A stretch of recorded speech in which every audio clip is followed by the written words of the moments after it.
Hey, me. I guess, grammatically speaking, that wouldn't really work. I know enough Spanish. Oh, that must have smelt real good, Wander. Just take... never mind, I won't go into detail. You all saw it. Maybe some of you did. Let's just say Wander got to learn about his horse on a much more intimate level than most people would care to know their horse. Anyway, how's everybody been? It's been a whole week. Today is Father's Day, isn't it? Well, I guess I should figure... I know where I want to go. Today is Le Day of les Fathers. I don't actually know French. I don't actually know Spanish either. I know a couple of things in Spanish. Anyway, Father's Day, so we're going to talk about dads. We're going to talk about everyone's favorite appendage bearers, let's call them. You know. So, dads. Hey, Tweaky, I know that's you. What up? Speaking of dads, I'm drinking some gourmet root beer. And the name, the brand of the root beer that I'm drinking, called Brigham's Brews, named after a man who fathered a lot of children. So he most rightfully deserves to be understood, be mentioned on this day.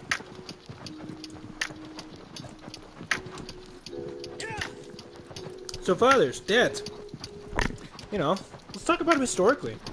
I don't actually know. I'm not a super big historian. Historian in training, you all know. But you know, most agrarian societies are patriarchal. Usually the men run the show.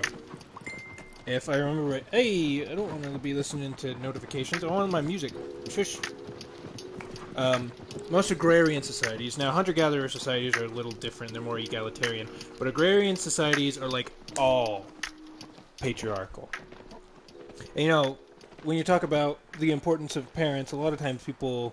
You know, it's usually the mom. Mom is usually the parent. I mean, in single families and single-parent families, like, the vast majority of the time it's moms, right? But I think sometimes we sell short the importance of a father.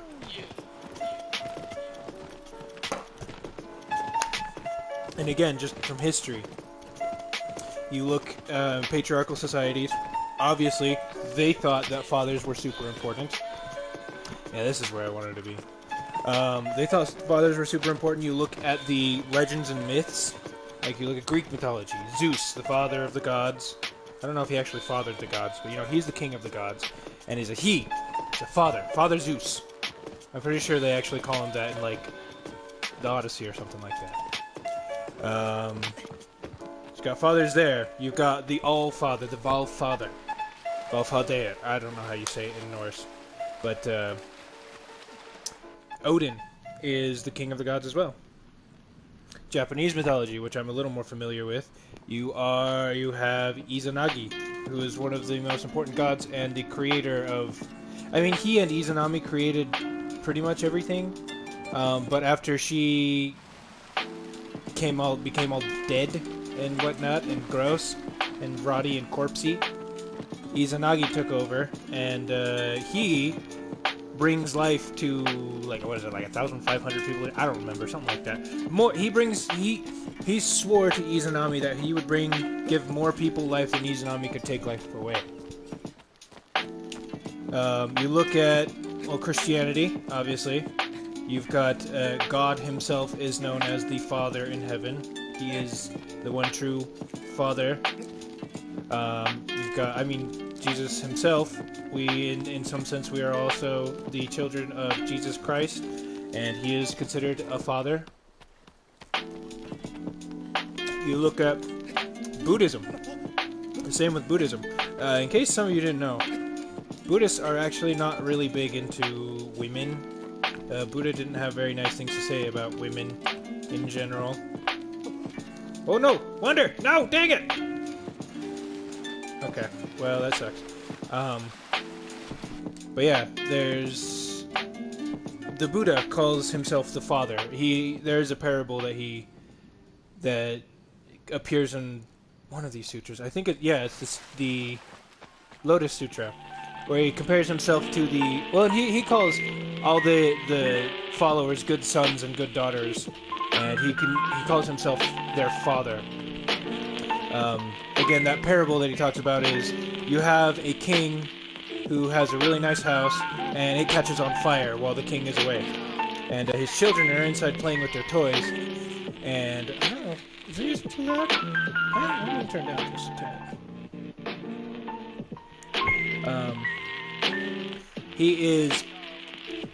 So the children are on the inside playing inside this burning building, and the father gets home to see the building on fire, and he goes, "Hey, y'all need to come out of there, it's on fire!" And all the kids are too busy playing with their toys, they're like, "We don't want to come out."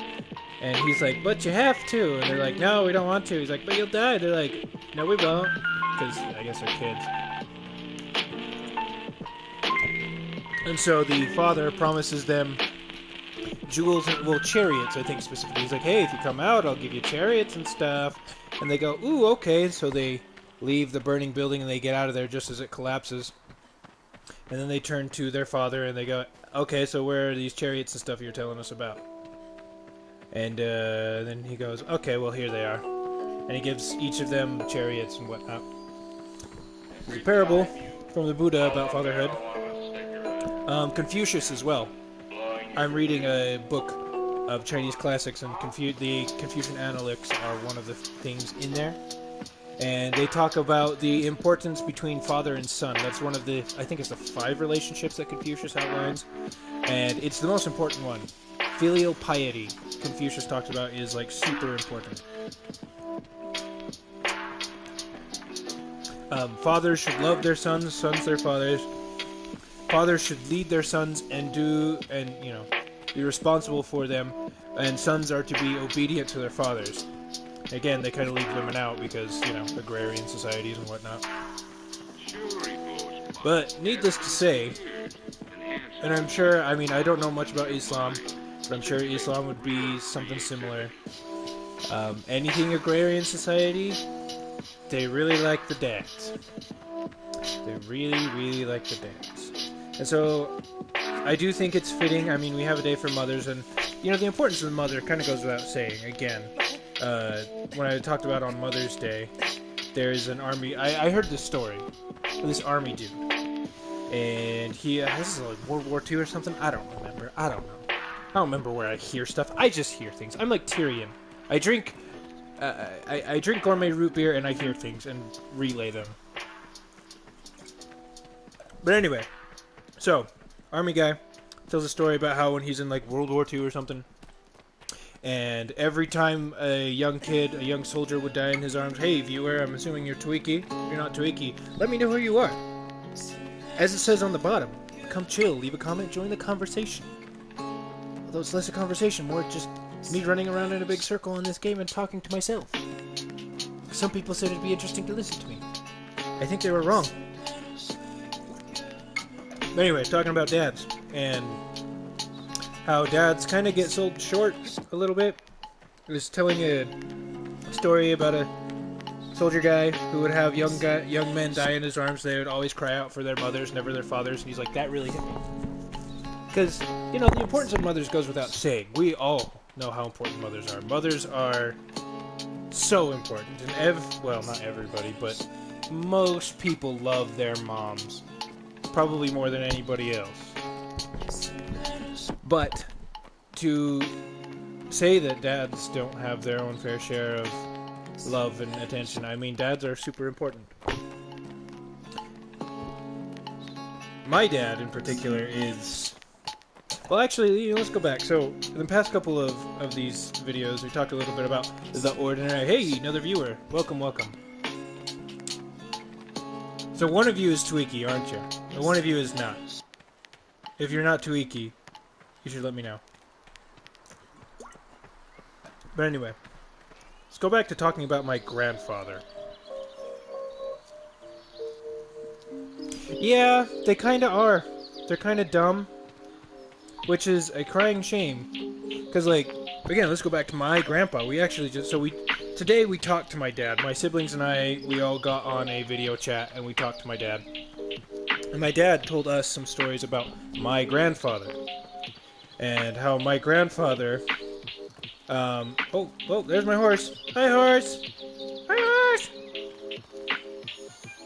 Anyway, I'm going to keep running in a circle. So my grandfather, he actually kind of led... I mean, we talked about the history this man went through. He was born in 1920. 1920. Like, World War I just ended 2 years before he was born. Okay. And he was born in the roaring 20s. You know, probably his, he was 10 when it ended. So he probably has some memories of those times. Definitely remembers the Depression, though. We talk about how how some of the habits they picked up, specifically my grandma. When she would get a present, she would always open up very, very carefully and very, very gently. And she'd take she'd make sure there was no rips on the paper, and then she'd fold the wrapping paper up and she'd put it away and she'd use it at a later date. Because why waste good paper? Something a lot of the people who survived the Depression developed, stuff like that. Oh, that's pretty. Sunlight. Anyway. But my grandfather lived through the Depression, served in World War II. Holy man. 5 people right off the bat. We're only 11 minutes in. I don't know. Should I repeat some of the stuff that I was talking about? About dads? Do you guys want me... So I talked a little bit about what teeny tiny bit of a historical context dads appear in, and kind of the mythologies they appear in. I don't know if I should go back to that. No, I'm just going to keep going. Y'all can watch the video later if you want to. So my grandfather, lived through World War II, and then the 50s, the Red Scare, the Cold War, and he died in 2013, I believe. 93. And my grandfather, like, for example, my grandfather, he owned a local newspaper in my hometown. And when big acts like the circus or some other big events would come to town, they would want to buy up advertising space in the newspaper, and the whole front page is what they would buy up. But what they would do is they wouldn't pay him with money, they would pay him with tickets, And so my grandpa, when he was, when he didn't have any kids of his own anymore, because by this time, I think most of his kids had actually grown up and left. He would get all these tickets, right? And he would go around town, and he would find a family who couldn't afford to go to the circus or whatever. He'd have like 6 or 7 tickets. And he'd find a family, and he'd just be, here, you guys, go see the circus, on me. And you're like, whoa. Again, that could have been money he pocketed. That would have been money going toward his business. Not only did he accept just tickets, but then he just turned around and he gave the tickets away. I mean, my grandpa met President Reagan when President Reagan did his thing where he tried to meet all of the small business owners in the U.S. My grandpa got invited to the White House, had dinner with the president, shook his hand. There's even a picture of it. My dad pointed out that my grandfather, when he took over this local little newspaper joint, is a local newspaper, He could have... There was no real competition. He could have just thrown together some slap-happy newspaper and just gotten away with it and just gotten by like it was nothing. Not even try anything. And just give some poor quality nonsense, and what is anybody going to say, huh? But he didn't do that. My grandfather was motivated to do, like, his best every time. And I remember walking into that little newspaper, the office there, and the wall is just covered in national awards. A little newspaper, a little teeny tiny local newspaper. My dad also tell a story about how, my dad worked for my grandpa a little bit when he was like 16, 17, something like that. And my dad would say, my dad said that my grandfather just work like non-stop all the time. 17-year-old my dad, who was working with his 70-year-old father, 17 and 70. Put an N on one of those, leave the N off the other one. And my 17-year-old dad would work for some hours and then be like, okay, I'm done. I can't keep working. And my grandpa would just be like, alright, that's fine. I'll finish up here. You go do your thing and I'll be there. 2 hours later, this little old man would come back out and be like, okay, we're done for the day. And my dad's sitting there thinking, yo, I was like tapping out 2 hours ago. You've been working before me and now you've been working 2 hours after me. What kind of crazy, like, superhuman are you? So, my grandpa, and I wish so much that I could talk to my grandpa, especially now that I'm older and I can appreciate some of the historical significance of the things that he lived through. And, you know, my grandpa, just from the way my dad was talking about him, was an amazing man. But at the same time, he was very down to earth. He was just your average Joe, you know? Just your regular man, just living his life. That segues into my dad. So, I am the firstborn of my dad. I'm my dad's firstborn. So, like my parents like to say, I was their guinea pig. Trying to figure out how to raise kids. I think they did an okay job. I'm gonna go out and say they did an okay job. None of us have landed in prison. That's a plus. I don't think any of us are addicted to drugs. I think we're doing okay. Anyway. So my dad, you know, the earliest that I can remember is my dad working at the local newspaper with my grandfather.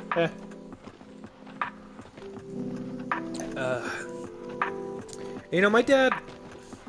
Let me put it this way. So, a lot of my physical appearance, a lot of the genes that I get from my physical appearance, actually come from my mom's side of the family. I have the same eye shape as my mom. I have the same kind of head shape, I guess you could say, for lack of a better term. My hairline actually comes from, I think, either my mom's dad or somewhere on my mom's family. My uncles have, my mom's brothers have a similar hairline. They have a similar kind of hair. I think my beard growing capabilities come from my mom's side, so my maternal grandmother's siblings and whatnot. I have skinny little bird legs like my mom's dad. So most of my appearance comes from my mom. But my personality and my temperament, mostly, without a doubt, come from my dad. Which, I mean, let's be honest, what's more important to your personal identity and to who you are? Your personality or your appearance? That would be a whole nother discussion about identity and whatnot. Ooh, maybe we'll talk about that someday. But anyway, so personality-wise, I am so much like my dad. We're chill. We're like chilling. Not like uptight, anxious. You know, we're chill. Level-headed, logical, relaxed, don't like to rush into things. Oftentimes we're not as emotional as we should be. We're bad at expressing emotion. Kind of like robots almost, but not quite. I've gone to great lengths. There's something about emotion that I very much like, and I've gone to great lengths to be able to understand and express emotion a little bit more than I think my dad did. But needless to say, yeah, I got my personality from my dad. And, I mean, as his firstborn son, you know, I feel like I had a fantastic example about how to be a man. You know, my dad wasn't... I mean, he was into the traditional stuff. Like, he likes grilling. He likes football. Kind of the usual masculine stuff. But the thing is my dad's not really a sports guy. You know? My dad never really took us to an NFL game. My dad never, like, expected me to be a football star in school. My dad's a huge freaking nerd, actually. My dad was there was a time there when we got our Nintendo 64 where he actually really liked playing Zelda. And, you know, he likes doing math, and he's into science and stuff. You know, not traditionally masculine things. And I think, for me, that was really nice because it helped me to understand that there are more ways than one to be a good man, you know? Masculinity is not a very narrowly defined thing. It's actually pretty open to interpretation. A good man essentially is just a male who takes responsibility and who does the things that are expected of him. A good woman is the same thing, just female, you know? And, you know, even when I was getting, like, Pokemon and Yu-Gi-Oh! And all my weird stuff and my games, I'm sure my dad thought they were silly. Like, I remember coming back from my mission, watching Power Rangers for the first time. Yeah, got on Netflix. Oh, crap. Oh, shit. Oh, well, that happened. Oh, give me a second. Spilled my drink. I think it's fine. I don't think anything got in there. Continue. I'm gonna have to clean that up later. But where was I? So yeah, he had a lot. Like, I got back, I watched Power Rangers on Netflix, and it was so. I was so excited because, you know, that was such an integral part of my childhood. Like, I loved Power Rangers when I was a little kid. Like, I was the biggest Power Rangers fanatic ever. But I watched, and I was so excited, and I watched like 5 minutes of it, and I'm just like, oh my gosh, this is horrible. This is so cheesy. Like, this is cheese like I've never even seen. It's just cheese and corn just like being thrown all over the place. It was bad.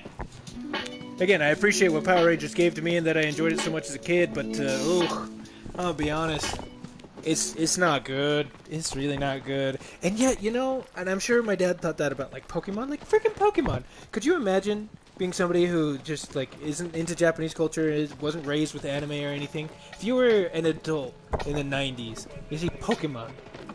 Like, what is this little yellow mouse with a lightning tail? You throw balls at it and you catch these things? What are you even doing? This doesn't make sense. This is weird. Weird Japanese, you know. I'm sure my dad thought all of that stuff. He thought my things were weird and not cool. They certainly weren't masculine. They were nerdy as all heck. But never at any point did my dad, like, put me down or say that my things were stupid or make fun of them or belittle me for liking the things that I liked, you know?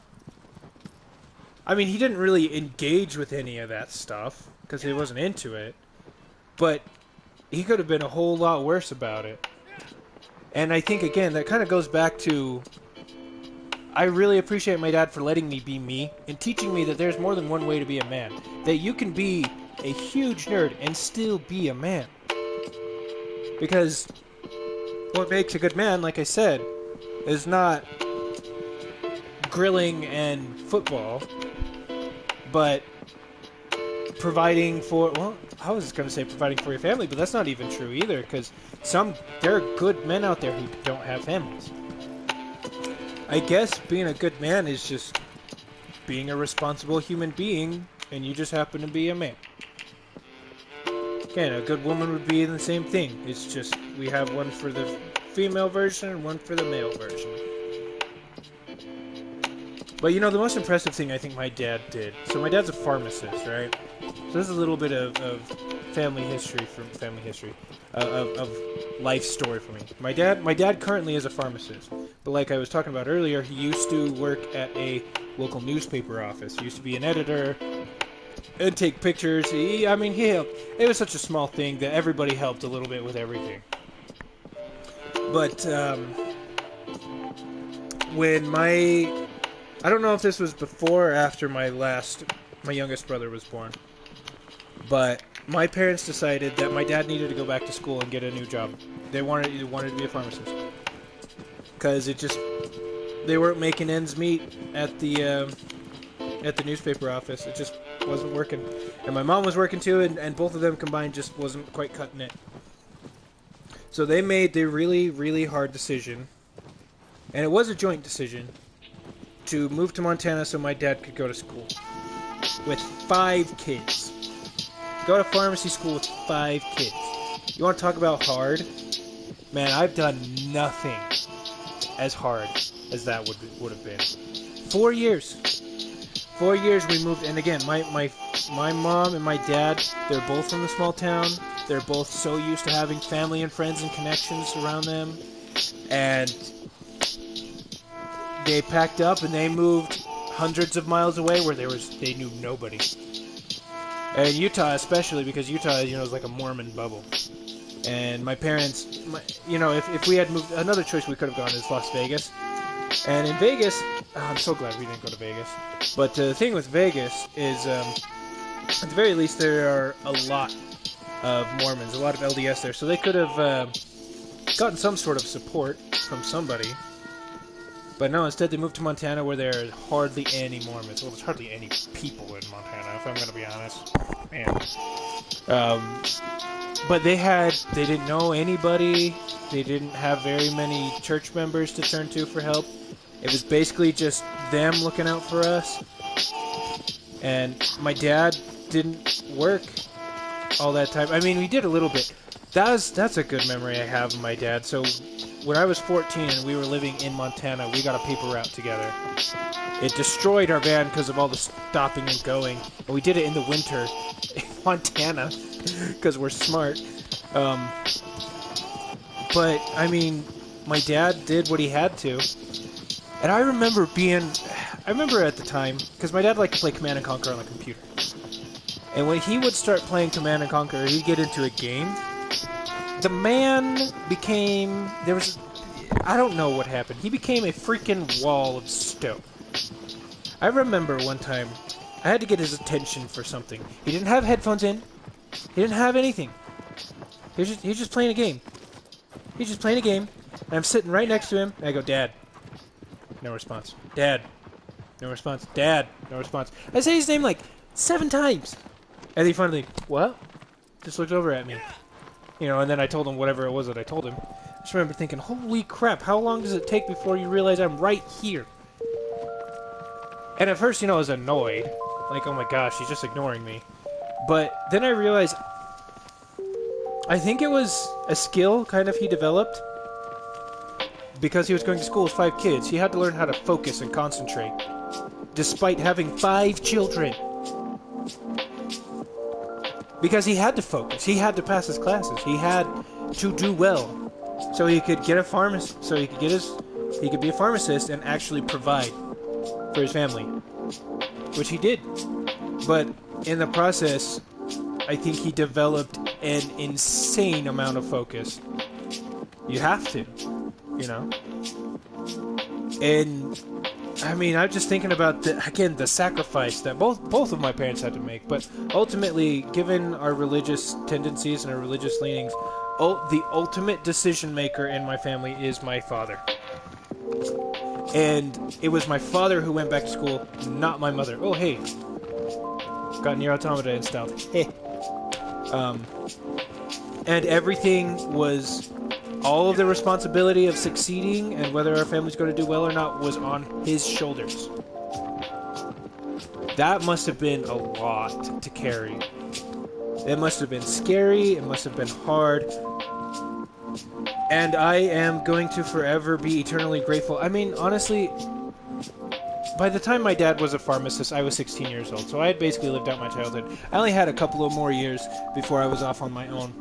So, I didn't get to really enjoy my dad as a pharmacist. But, that's fine.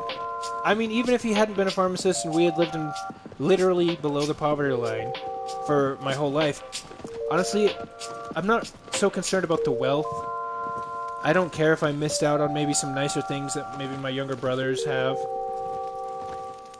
But I am just glad that I have a dad who was willing to do all of that for me. Like, and you'll give it some time. We'll see what else my dad has in store. But, you know, even if that man just simply... Even if he just, you know, he does the most zen thing and just lives life as a regular guy, just doing his thing. I mean, I couldn't ask for a better dad. I really couldn't. So, boom, 30 minutes. Look at that. I was done anyway. So, yeah. Thanks for tuning in. We got up to 6 as well at a certain point. That's kind of nice that we're consistently bringing in that many people. So hopefully this continues to grow. I'm going to be putting it on my Facebooks because it becomes a video as well. So I'm going to do that, and hopefully we'll see y'all guys. I can't English right now, okay? Ooh, maybe I should do one totally in Japanese. That would make my brain explode, but you know. Anyways, I will see y'all next week. Peace. This is all the reasons that I